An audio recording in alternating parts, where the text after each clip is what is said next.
காலம் மாறலாம், தலைமை மாறலாம், தலைமுறை கூட மாறலாம்.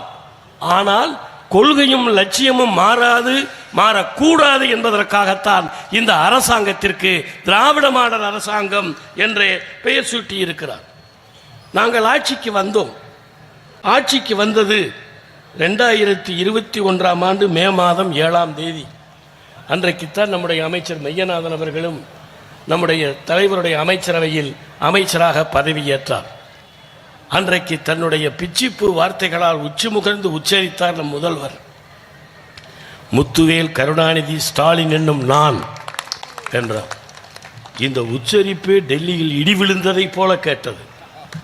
ஏனென்றால் இப்படி ஒரு உச்சரிப்போடு தன் குடும்ப பாரம்பரியத்தை சொல்லி நான் யார் என்பதை டெல்லிக்கு அறிமுகப்படுத்தி முதலமைச்சர் பதவியை ஏற்ற தலைவன் நம்முடைய தலைவர் அவர்கள். நாங்கள் பதவியை ஏற்றுக்கொண்ட பொழுது என்ன ஒரு சுகமான சூழல் இருந்ததா? மகிழ்ச்சியான சூழல் இருந்ததா? வெண்ணிலா முற்றம், விரிமுல்லை மஞ்சம், பன்னிலே பரதம், பரதத்தில் கண்கள், இது போன்ற ஒரு இனிமையான சூழலில் நாங்கள் பதவி ஏற்றுக்கொண்டு கோட்டைக்குள் போனோமா? இல்லை. நாங்கள் போன காலம் அப்படி இல்லை. கொரோனாவினுடைய 2வது அலை விசுவருவம் எடுத்து வீசிக்கொண்டிருந்த காலம். அப்படி ஒரு சூழல்.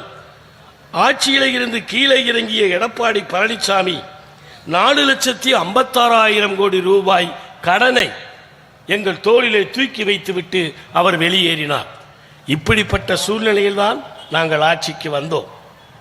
இதை சரியான உதாரணம் சொல்லுவதென்றால், தீப்பிடித்து எரிகிற வீட்டுக்குள் நாங்கள் புதிதாக குடி போனோம். இதுதான் பொருத்தமாக இருக்கும்.